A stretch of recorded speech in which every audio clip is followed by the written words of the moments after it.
Have you ever tried to look up, like, the health benefits of a summer fruit, um, only to have the internet suggest you slow roast it in barbecue sauce? Right, until the meat just falls off the bone. Exactly. Right. So that is exactly what happened in the notes you shared with us today regarding two Danish students, Kesser and Steen. Our mission for this deep dive is to, unpack Steen's hilarious AI glitch, dive into their conversation with Professor Hendricks, and figure out what actually makes a berry healthy. And why the ultimate health hack might just be growing a bush of red currants in your own backyard. Yeah, so the AI glitch is a really perfect starting point. Steen was trying to research red currants, which is spelled RIBS in Danish. Right, ribs. And the algorithm completely missed the context. It just Yeah. spat out instructions for grilling pork spare ribs. Which is hilarious. Yeah. But it also makes you think, I mean, if an algorithm cannot even tell a sour summer berry from a rack of pork, how can we trust the trending nutritional advice it constantly feeds us? That skepticism is exactly the lens Professor Hendricks uses in these sources when challenging how we define healthy food.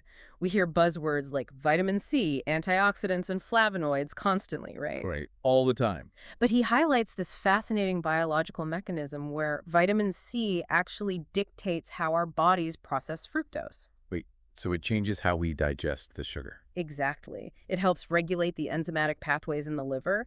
It basically signals the body to use that fruit sugar for energy rather than, just dumping it into fat reserves or converting it into uric acid. Wow.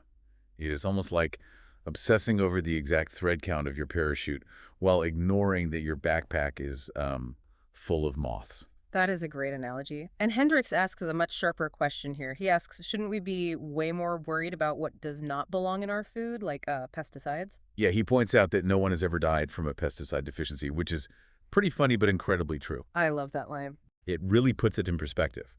And when you look at the broad human diet studies in these sources, you see people jumping on hyper-focused trends like those low-carb, all-meat diets. Right, because initially they actually feel great. Exactly, because meat is heavily nutrient-dense. Hmm. But those diets obsess over isolated macronutrients while completely ignoring the micronutrients and, well, microbial health that only come from plants. And those plants get their vitality from natural ecosystems and rich soil humus. You really cannot hack your way to long-term health while ignoring the soil your food is grown in. Which brings us to the surprisingly simple solution in your notes.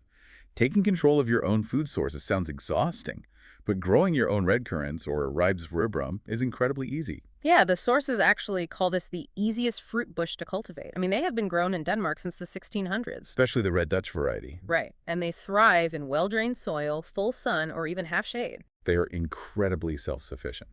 Because the fruit on second-year wood, you only really need to remove the really old branches when the berries start shrinking. And then maybe toss them a bit of potassium-rich compost, right? That is literally it. That is the ultimate set-it-and-forget-it plant. I'm comparing this to black currants, which, demand heavy pruning every single year just to keep producing. Red currants just want to be left alone.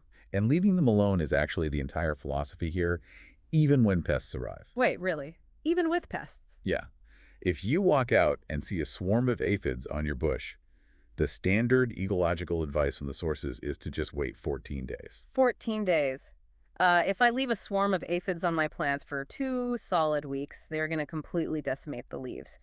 How is doing absolutely nothing a viable gardening strategy? Because doing nothing gives nature time to deploy its own pest control. Oh, I see. If you have provided the right habitat through companion planting, using things like dill, parsley, marigolds, or chives around your bushes, you are creating an environment that attracts natural predators.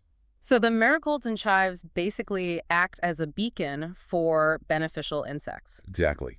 They provide nectar and shelter for what is essentially nature's hit squad. We are talking hoverflies, ladybugs, parasitic wasps, and lacewings. Yeah, your notes mention lacewing larvae are literally called aphid lions because of their massive appetites. That is so cool. It is. The timing creates a perfect ecological balance. The aphids arrive first, which then attracts the aphid lions. But if you spray chemicals or, panic on day one, you kill the food source for the beneficial insects. Right, you disrupt the entire system. When we step back, natural predators do all the heavy lifting. So we started this deep dive with a funny AI translation confusing healthy berries for BBQ ribs and ended up uncovering a masterclass in establishing a self-sustaining, pesticide-free ecosystem.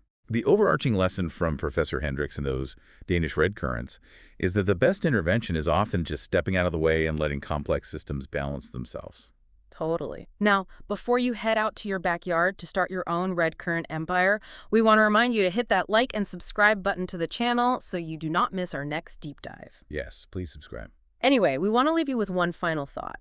If a simple backyard ecosystem thrives best when we step back and let nature do the work, what happens if we apply this 14-day do-nothing rule to commercial agriculture? Could our global food supply actually become more resilient through a little strategic neglect? Have you ever tried to look up, like, the health benefits of a summer fruit?